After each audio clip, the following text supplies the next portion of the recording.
എന്തായാലും നീ എന്നെ ഇങ്ങാട്ട് വിളിച്ചു വരുത്തിയ സ്ഥിതിക്ക് നിന്റെ കച്ചവടം പൊട്ടി താക്കോലുമായിട്ടേ ഞാൻ പോണുള്ളൂ. ഒത്തുതീർപ്പാക്കാൻ പറ്റുമെന്ന് ചോദിച്ചു. ഒത്തുതീർപ്പാക്കാൻ പറ്റുമെന്നാണ് ചോദിച്ചത്. നമ്മൾ പറ്റത്തില്ലെന്ന് തന്നെ പറഞ്ഞു. എന്താടോ കാര്യം? What is the reason? ഇപ്പോ ഈ വാർത്തയായിട്ട് ബന്ധപ്പെട്ട് CCTV വിഷ്വൽ വന്നത് ഉടനെ തന്നെ ഈ അഭയെ കോൺടാക്ട് ചെയ്യുകയും ഇപ്പോൾ കന്യാകുളങ്ങര ഗവൺമെന്റ് ഹോസ്പിറ്റലാണെന്ന് പറയുകയും ഹോസ്പിറ്റലിലേക്ക് വരികയും ചെയ്തു. എന്റെ ദൈവമേ, അതിലുണ്ട് കേട്ടോ.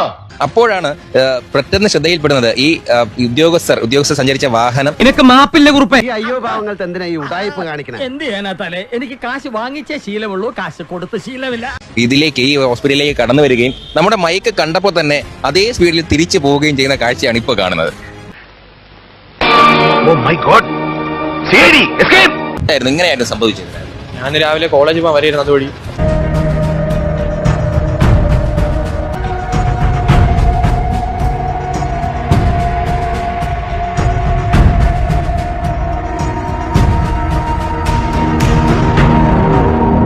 കഷ്ടായി പോയി.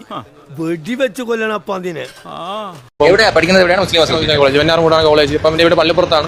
ഞാൻ അപ്പോൾ പോത്താൻ കോളേജ് പോകാൻ വരെയിരുന്നു. അപ്പം ഒരു വളവ് ഇങ്ങനെ തിരിഞ്ഞതും ഇവര് അവിടെ കിടക്കിയിരുന്നു. അപ്പൊ വളവാണ്ട് നമുക്ക് പെട്ടെന്ന് കാണാൻ പറ്റൂല. കറക്റ്റ് ആണല്ലേ? ഒരു സാറ് ലൈനിന്റെ നടുക്ക് എന്റെ റോഡിന്റെ നടുക്ക് ക്രോസ് ചെയ്ത് ഇറങ്ങിയിരുന്നു. പെട്ടെന്ന് തന്നെ കണ്ട എനിക്ക് ഹെൽമെറ്റ് ഇല്ലായിരുന്നു. എന്റെ ഹെൽമെറ്റ് ഫ്രണ്ട് ഇരിക്കുന്നു. അപ്പൊ പെട്ടെന്ന് തന്നെ കണ്ടതും ഫ്രണ്ടിലോട്ട് ഇങ്ങനെ എന്റെ ഇതിലോട്ട് വന്നിട്ട് കൈയാണിച്ച് നിർത്തി. അപ്പൊ ആ സാറിന് ഇടിക്കാതിരിക്കാൻ വേണ്ടി ഞാൻ ഇങ്ങനെ വെട്ടിച്ചൊന്ന് ഒതുക്കി നിർത്തി. സ്വാഭാവികം. അപ്പൊ എന്റെ പിറകെ ഇങ്ങനെ ബൈക്ക് പിടിച്ചിങ്ങനെ ഓടി വന്നിട്ട് ഞാൻ നിർത്തിയ സമയത്ത് തന്നെ എന്നെ ഇവിടെ ഒരു 3-4 അടി അടിക്കുകയും ചെയ്ത് ചെവിയിലും അടിച്ചായിരുന്നു. നിങ്ങൾ മനുഷ്യനോ മൃഗം? അടിച്ചതിന് ശേഷം എന്ത് പറഞ്ഞായിരുന്നു? ആ സാറിനെ ഞാൻ ഇടിച്ചോല്ലാണ് വന്ന മനഃപൂർവ്വം. ഞാൻ ഇത് നിർത്തിയില്ല. സാറിനെ ഇടിച്ചു വന്നിട്ട് പോയാണ് നിൽക്കണത്. ഈസി ആയല്ലോ. അപ്പൊ എല്ലാം ഈസി ആയല്ലോ. എന്ത് പോക്കാണ് പോണത് എന്ന് പറഞ്ഞാൽ ഞാൻ സ്പീഡ് ഇല്ലായിരുന്നു. വണ്ടി അടുത്ത് വന്നോടനെ ആദ്യം മർദ്ദിക്കുകയാണ് ചെയ്തത്. എന്നിട്ടാണ് പിന്നെ വണ്ടി താക്കോൽ സംസാരിച്ചത്. നിർത്തിക്കോ, ഇവിടെ വെച്ച് നിർത്തിക്കോ. എന്റെ ലൈസൻസ് സസ്പെൻഡ് ചെയ്യും 3 വർഷത്തേക്ക്. ഞാൻ വണ്ടി ഓടിക്കേണ്ട, കാണിച്ചു തരാം, നീ ഇനി എങ്ങും പോകൂല, നിന്റെ ജീവൻ തൊല ചെയ്തോടാ, ഞാൻ കേസ് കൊടുക്കും, നിന്റെ ജീവിതത്തിൽ തൊലയും, നീ ഇനി ഒന്നും ചെയ്യേണ്ട, അങ്ങനെയൊക്കെ സംസാരം വരുന്നു. ശരിയാണ് സാർ, അദ്ദേഹത്തിന് അത് നിഷേധിക്കാനാവില്ല. പിന്നെ എന്നെ വിളിച്ച് കുറെ ചീത്തയാൻ പറഞ്ഞു.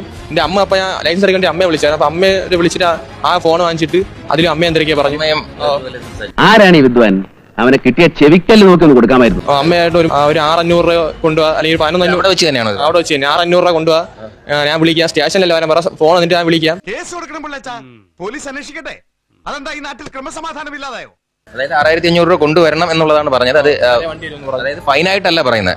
കാരണം ഫൈൻ എന്ന് പറഞ്ഞാൽ ഹെൽമെറ്റ് ഒക്കെ 500 രൂപ പറ്റിയാണുള്ളത്. ബാക്കി വണ്ടിക്ക് വേറെ കുഴപ്പമില്ല, സ്പ്ലെൻഡറാണ്, വേറെ മോഡിഫിക്കേഷൻ ഒന്നും ഇല്ല. ഹെൽമെറ്റില്ലാതെ 500 രൂപ ഉണ്ട്. അല്ലാതെ എന്തിനാണ് നിൽക്കുന്നത്? ആരാണെന്നാ വിചാരം? മാടപ്രാവിന്റെ ഹൃദയം പോലെ തോന്നിക്കുന്ന ലോകൈക ചെറ്റ. അദ്ദേഹം പറഞ്ഞത് 6500 രൂപ കൊണ്ടുവന്നു കഴിഞ്ഞാൽ വണ്ടിയുടെ ചാവി തരാമെന്നാണ്. ഇദ്ദേഹത്തെ കൈകാണിച്ച് നിർത്തുകയും മദ്യക്കുകയും ചെയ്തതും കൂടാണ്ട് 6500 രൂപ വേണം എന്നുണ്ടെങ്കിൽ മാത്രമേ കേസില്ലാതെ വാഹനത്തിന്റെ ചാവി തരുള്ളൂ എന്ന് തന്നെയാണ് ഉദ്യോഗസ്ഥരുടെ ഇപ്പോഴും പറയുന്നത്. ഒരുത്തൻ അപകടം പറ്റി ആസ്പത്രി കിടക്കുമ്പോഴല്ല ചെറ്റവർത്താനം പറയല്, മനസ്സിലായോ? ഓ, ഇനി ഇത് ആവർത്തിക്കരുത്. അദ്ദേഹം ഹോസ്പിറ്റലിൽ വന്നതിന് ശേഷവും അവർ കോള് വിളിച്ച് പറയുകയാണ് പൈസ എന്തായി എന്ന് ചോദിക്കുന്ന ഒരു അവസ്ഥയിലേക്ക്. അതായത് ഫൈനാണോ എന്താണെന്ന് അറിയില്ല. അതായത് കൗതുക ലേശം കൂടുതലാണ്, മാപ്പാക്കണം. പെറ്റി പെനാൽറ്റി, അത് ഹെൽമെറ്റ് ഇല്ലാത്ത പെനാൽറ്റി ആണെന്നുണ്ടെങ്കിൽ ഒരു 500 രൂപ മാത്രമാണ്. അഭയ് പറയുന്നത് 500 രൂപ മാത്രമാണ്. ഇപ്പൊ 6500 രൂപ എന്തിനാണ് എന്നുള്ളതാണ് ചോദ്യം, അഭയുടെ ചോദ്യവും. അന്തരാസ് കൂന്തരാസ് അവന്റെ അമ്മേരെ തള്ളേ കലിപ്പ് തീരണില്ലല്ലേ?